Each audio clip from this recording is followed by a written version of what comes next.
সালামু আলাইকুম। আশা করি সকলে ভালো আছেন। স্বাগতম সবাইকে ইনভার্স লার্নিং এ। এখন আমরা যে টপিকটি নিয়ে আলোচনা করব সেটি হচ্ছে সপ্তম শ্রেণীর বিজ্ঞান বইয়ের অনুসন্ধানী পাঠের 4 নম্বর অধ্যায়, কোষ বিজ্ঞান। এখন অধ্যায়ের নাম থেকে আমরা বুঝতে পারতেছি কি নিয়ে আলোচনা করতে যাচ্ছি, আমরা কোষ নিয়ে। এখন আমরা চলে যাই সরাসরি অধ্যায়ে। মেইনলি আমরা এই অধ্যায় থেকে যা যা জানতে পারবো সেটা হচ্ছে উদ্ভিদ ও প্রাণী কোষের প্রধান অঙ্গাণুগুলোর গঠন এবং কাজ, মানে প্রধান যে অঙ্গাণুগুলো থাকে সেগুলোর গঠন এবং কাজ সম্পর্কে জানবো। তারপরে জানবো কোষের বিভাজন ও সংখ্যা বৃদ্ধি, কিভাবে কোষের বিভাজন হয়, কিভাবে সংখ্যা বৃদ্ধি হয়। এই যে আমরা যে মানবদেহ গঠিত হয়েছে, এটা কিন্তু কোষ বিভাজনের মাধ্যমেই গঠিত হয়েছে। তারপরে কি ব্যাকটেরিয়া যে কিভাবে বংশবৃদ্ধি করে, ভাইরাস, এগুলো নিয়ে আমরা এখন আলোচনা করব, মানে এখন বলতে এই চ্যাপ্টারে আলোচনা করব। তারপর কি ও অস্বাভাবিক কোষ বিভাজনের পরিণতি।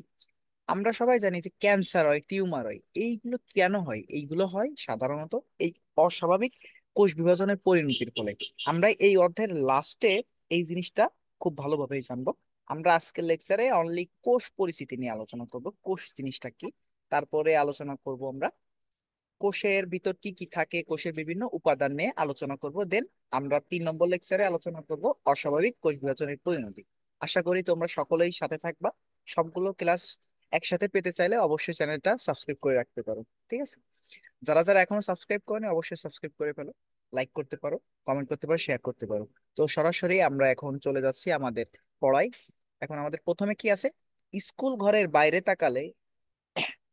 তাকালেই তুমি দেখবে আমাদের চারপাশে কত রকম জীবনের সমাহার। ছোট বড় গাছ, নানান রঙের পাখি, তারপরে কি পোষা প্রাণী, আর মানুষ তো আছেই।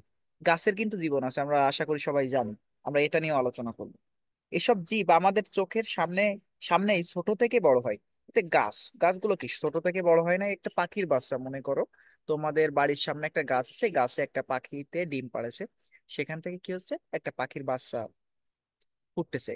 তুমি তাকেই দেখতেছো যে কিভাবে বড় হচ্ছে, বড় হয়ে আবার তারা নতুন করে বাচ্চা দিচ্ছে, এগুলো কিন্তু তোমরাই দেখতেছো। তো চলো, একটি জড় পদার্থ যেমন বই, কলম বা ঘর নিজে নিজে বড় হয় না। এই যে বই, খাতা, কলম, এগুলো কি রেখে দিলে বড় হয়? হয় না কিন্তু। অথচ একটা জীব কিন্তু সময়ের সঙ্গে সঙ্গে একটু একটু করে বড় হয়। আর বড় হয় না? একটা গাছ তুমি আজকে লাগালে দেখবা 10 বছর পর আরো কত বড় হবে। ঠিক আছে? কিভাবে ঘটে এই ব্যাপারটি? এই প্রশ্নের উত্তর জানতে আমাদের ফিরতে হবে ছোট থেকে আরো ছোট পর্যায়ে। জানতে হবে জীবনের গাঠনিক এককের পরিচয়। এখন বলো তো, জীবনের গাঠনিক এককের পরিচয় জিনিসটা কি? এই জীবনের গাঠনিক একক হচ্ছে কি, কোষ। এটা আমাদের এক্সামের জন্য খুব ইম্পর্ট্যান্ট। তুমি ক্লাস 7 বলো, 8 বলো, 9 বলো, 10 বলো, এমনকি কলেজ পর্যায়ে এই প্রশ্নটা আসে, জীবনের গাঠনিক একক কোনটি? জীবনের গাঠনিক একক কি? আমরা এখন কি জানলাম? কোষ। এটা কিন্তু ভুললে চলবে না। তারপরে কি, আমরা ছোট বড় যত জীব দেখি সেগুলোর সবগুলোরই গঠনের একক হিসেবে আছে কি, আছে কোষ। কি আছে? কোষ। জীবের বড় হবার প্রক্রিয়ায় সেগুলোর নতুন নতুন কোষ তৈরির প্রয়োজন হয়। এসব নতুন নতুন কোষ কিভাবে তৈরি হয়, কিভাবে জীবের বৈশিষ্ট্য ঠিক থেকে কোষের সংখ্যা বৃদ্ধি হয়, এমন প্রশ্ন আমাদের মনে আসা স্বাভাবিক। আসলে তো আসতেই পারে, কিভাবে কোষটা তৈরি হয়, কিভাবে সংখ্যা বৃদ্ধি ঘটে, এগুলো নিয়ে তো আমাদের কোশ্চেন আসা স্বাভাবিক। বিজ্ঞানীরা এই প্রশ্নগুলো নিয়ে ভেবেছেন এবং আনন্দের বিষয় হচ্ছে তারা গবেষণা করে এগুলোর উত্তরে বের করেছেন। হ্যাঁ, চলো আমরা এই উত্তর নিয়ে আলোচনা করি। জানবো জীবকোষের পরিচয়। কি কি জানবো? জীবকোষের পরিচয়, সেগুলোর সংখ্যা বৃদ্ধির পদ্ধতি, কোষের সংখ্যা বৃদ্ধি প্রক্রিয়ায় যদি কোনো ভুল হয় তবে তা জীবের জন্য কি পরিণতি ডেকে আনে, ইত্যাদি আমরা এগুলো সম্পর্কে জানবো। তবে তার আগে আমাদের কোষের গঠন ও উপাদান ও বৈশিষ্ট্য সম্বন্ধে জেনে নিতে হবে। চলো আমরা জানি এখন কি জানবো। আমি কি বললাম, আজকের লেকচারে মেইন যে আলোচনার পার্ট সেটা হচ্ছে কোষ পরিচিতি। কোষ পরিচিতি কি কি আছে আমরা দেখি। সকল জীবই কোষ নিয়ে গঠিত। আসলেই তো প্রত্যেকটা জীবের কোষ আছে, সেটা উদ্ভিদ বলো, প্রাণী বলো। উদ্ভিদ যে কোষ নিয়ে গঠিত হয় সেটাকে উদ্ভিদ কোষ বলে, প্রাণী যেটা নিয়ে গঠিত হয় সেটাকে প্রাণী কোষ বলে। বাংলা কোষ শব্দটির ইংরেজি প্রতিশব্দ কি? সেল। এটা এক্সামে আসতে পারে। এই যে কোষের ইংরেজি কি? সেল, যার আক্ষরিক অর্থ ছোট ঘর বা প্রকোষ্ঠ। এখন তুমি যদি ডিকশনারিতে খুঁজো সেল মানে কি, সেল মানে একটা আক্ষরিক অর্থ কি বাবা? ছোট ঘর বা প্রকোষ্ঠ। সেল নামকরণটি করেছেন বিজ্ঞানী রবার্ট হুক। নামকরণ করেছে কে? এই লাইনটাও কিন্তু খুব ইম্পর্ট্যান্ট। কোন বিজ্ঞানী? রবার্ট হুক, যিনি অণুবীক্ষণ যন্ত্রের আবিষ্কারক। দেখো তো এখান থেকে আমরা কি কি জানতে পারতেছি। অণুবীক্ষণ যন্ত্রের আবিষ্কারের নাম কি বলতো? বিজ্ঞানী রবার্ট হুক। সেল নামকরণ করেছেন কোন বিজ্ঞানী? বিজ্ঞানী রবার্ট হুক। সবই রবার্ট হুকই করেছেন। তারপরে ইনি তিনি কিভাবে এই কাজটা করলো, এখানে একটা কাহিনী দেওয়া আছে, আমরা দেখি। তিনি অণুবীক্ষণ যন্ত্র আবিষ্কারের পর একটি বোতলের কর্ক, কর্ক মানে কি বলতো? কর্ক কাঠ থেকে তৈরি করা এক ধরনের সিপি, যা বোতল মুখ বন্ধ করতে ব্যবহার করা হয়।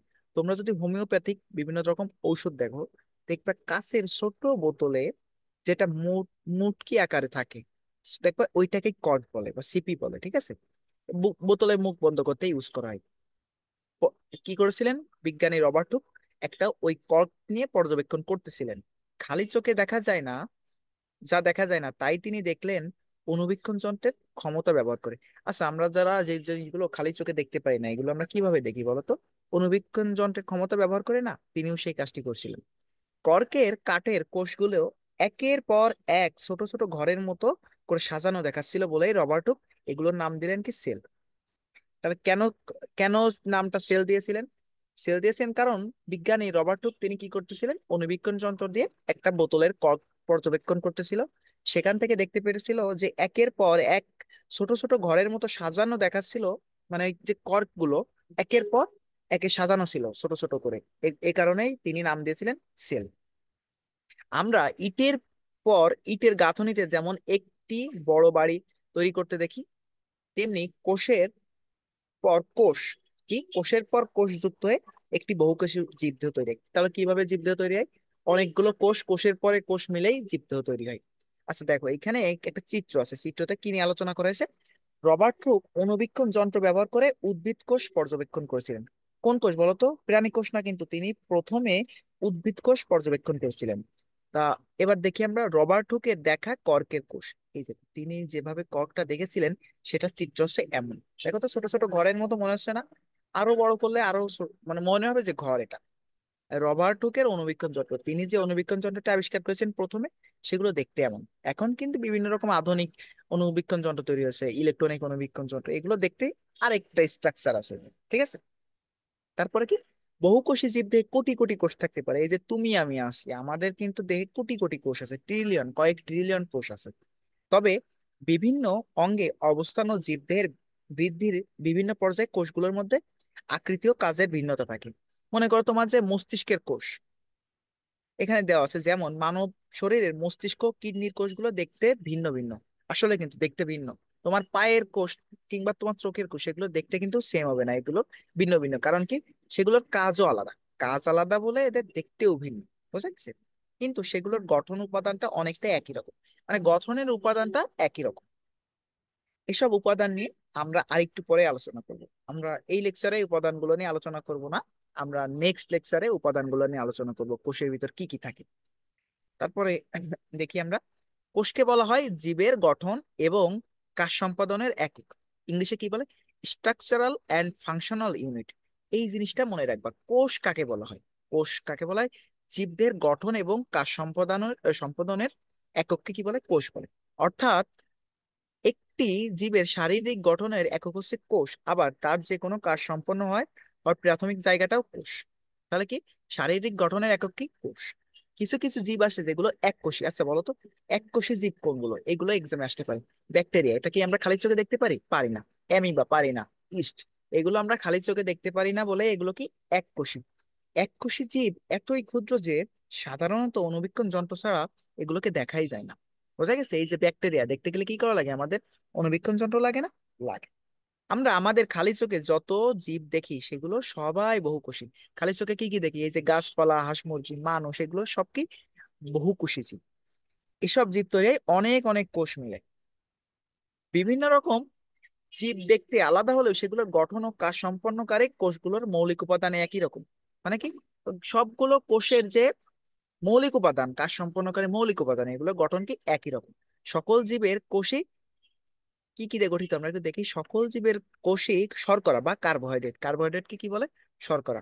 লিপিড, প্রোটিন নামের জৈব অণু দিয়ে তৈরি হয়। তার মানে কি, আমাদের এই যে কোষগুলো কি দিয়ে তৈরি হয়? শর্করা, লিপিড, প্রোটিন ইত্যাদি জৈব অণু দিয়ে। এগুলো কি? সবগুলো কিন্তু জৈব অণু। আচ্ছা, এখন আমরা আলোচনা করব শর্করা নিয়ে। এখন শর্করা জিনিসটা কি? শর্করা শর্করাকে ইংরেজিতে কি বলে? কার্বোহাইড্রেট। ভাত কিন্তু একটা কার্বোহাইড্রেট, ঠিক আছে। কার্বোহাইড্রেট হলো এক ধরনের জৈব রাসায়নিক পদার্থ। কেমন পদার্থ? জৈব রাসায়নিক পদার্থ যার প্রতিটি অণুতে কার্বনের সঙ্গে হাইড্রোজেন এবং অক্সিজেন থাকে। যেখানে হাইড্রোজেন পরমাণুর সঙ্গে অক্সিজেন পরমাণুর অনুপাত হয় ঠিক পানির মতো।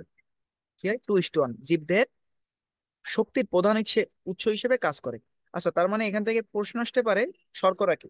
শর্করা হচ্ছে একটি জৈব রাসায়নিক পদার্থ, যেখানে কি কি থাকে? কার্বন থাকে, হাইড্রোজেন থাকে এবং অক্সিজেন থাকে। আর এই যে শর্করায় হাইড্রোজেন আর অক্সিজেনের অনুপাতটা কি থাকে? 2:1। ঠিক আছে। আর এখান থেকে আসতে পারে জীবদেহের শক্তির প্রধান উৎস কি? শর্করা। জীবদেহের শক্তির প্রধান উৎস কি? শর্করা। আমরা ভাত খাই না, এই ভাতটাই কি জীবদের শক্তির প্রধান উৎস। এখান থেকে আমাদের অবশ্যই মনে রাখতে হবে শর্করা কি কি থাকে। Carbon, hydrogen, oxygen. তো চিনি কিন্তু একটা শর্করা। কেন শর্করা? কারণ সেখানে কার্বন থাকে, হাইড্রোজেন থাকে এবং অক্সিজেন থাকে। গ্লুকোজ শর্করা, কারণ কি সেখানে কার্বন, হাইড্রোজেন এবং অক্সিজেন থাকে। তারপরে দেখি লিপিড। এখন লিপিড জিনিসটা কি? লিপিড হচ্ছে জীবদের একটি গুরুত্বপূর্ণ জৈব রাসায়নিক পদার্থের নাম। এই সবগুলোই কিন্তু জৈব রাসায়নিক পদার্থ, ঠিক আছে, যা কার্বন, হাইড্রোজেন, অক্সিজেন নিয়ে গঠিত। মানে কি? এটা কার্বোহাইড্রেটের মতো কার্বন, হাইড্রোজেন এবং অক্সিজেন দিয়ে গঠিত, ঠিক আছে। লিপিডের প্রধান কাজ কি? আমরা কাজটা মনে রাখবো এখানে। লিপিডের প্রধান কাজ হচ্ছে শক্তি সঞ্চয় করে রাখা, কোষ পর্দার গাঠনিক উপাদান হিসেবে কাজ করা। ঠিক আছে, এই দুইটা কাজ আমাদের মনে রাখলে আপাতত হবে। কি কাজ? লিপিডের কাজ শক্তি সঞ্চয় করা এবং কোষ পর্দার গাঠনিক উপাদান হিসেবে কাজ করা। তারপরে আরেকটা উপাদান আছে প্রোটিন। এখন প্রোটিন হলো এক প্রকার বৃহৎ আকারের জৈব অণু। এই যে কার্বোহাইড্রেট, লিপিড, প্রোটিন, এগুলোর মধ্যে সবচেয়ে বড় হচ্ছে এই প্রোটিন, যা একাধিক অ্যামাইনো অ্যাসিড বা অ্যামিনো অ্যাসিড। এটা কি? এই অ্যামিনো অ্যাসিডটা কি এক ধরনের জৈব অণু। কি জৈব অণু? অ্যামিনো অ্যাসিডের মধ্যে রাসায়নিক সংযোগ বা বন্ধনের মাধ্যমে তৈরি হয়। তার মানে কি আমরা কি বলতে পারি? প্রোটিন কি? প্রোটিন হচ্ছে একটা বৃহৎ আকারের জৈব অণু, যা একাধিক অ্যামাইনো অ্যাসিডের মধ্যে রাসায়নিক সংযোগ বা বন্ধনের মাধ্যমে গঠিত হয়। মানে অনেকগুলো অ্যামাইনো অ্যাসিড পরস্পর মিলিত হয়ে কি করতে পারলে প্রোটিন তৈরি করতে পারে। বিভিন্ন প্রোটিন জীবদের ভেতরে নানা কাজ সম্পাদন করে এবং নিয়ন্ত্রণ করে। আমরা আস্তে আস্তে সবগুলোই জানি। ঠিক আছে, আপাতত আমাদের এই তিনটা, এই যে দুইটা টেবিল, এই দুইটা টেবিল সম্পর্কে ভালোভাবে আইডিয়া থাকলেই হবে। এখান থেকে লিপিডের কাজ, প্রোটিন কি এবং কার্বোহাইড্রেট কি, এটা জানলেই চলবে। তারপর দেখি, উপাদানের দিক থেকে একই হলেও ভিন্ন জীবের কোষগুলোর ভেতরে গঠনগত পার্থক্য থাকতে পারে। যেমন উদ্ভিদ ও প্রাণী কোষের ভেতর গঠনগত কিছু পার্থক্য আছে। এমনকি মানুষের শরীরের বিভিন্ন অংশের কোষগুলো গঠন ও কাজের দিক থেকে আলাদা বৈশিষ্ট্য সম্পন্ন হয়। একটি কোষ যেসব ছোট ছোট অংশ নিয়ে গঠিত, সেগুলোকে কোষের অঙ্গাণু বলা হয়। অঙ্গের অণু মানে কি? অঙ্গাণু মানে কি? অঙ্গের অণু। এই যে আমাদের কি এক একটা অঙ্গ না, এই অঙ্গের বিভিন্ন রকম যে ছোট ছোট কোষ আছে, কোষ নিয়ে গঠিত, যে সকল ছোট ছোট কোষ নিয়ে গঠিত, সেগুলোকে কোষের অঙ্গাণু বলে বা অর্গানেল বলে। ঠিক আছে। নিচে আমরা উদ্ভিদ ও প্রাণী কোষের বিভিন্ন অঙ্গাণুর কাজ সম্বন্ধে জানবো। আমরা আজকে এতটুকু রাখবো। আমরা নেক্সট ক্লাসে উদ্ভিদ ও প্রাণী কোষের প্রধান অঙ্গাণুগুলো নিয়ে আলোচনা করব। যদি ভালো লেগে থাকে অবশ্যই চ্যানেলটি সাবস্ক্রাইব করতে পারো। ধন্যবাদ সবাইকে ভিডিওটি দেখার জন্য।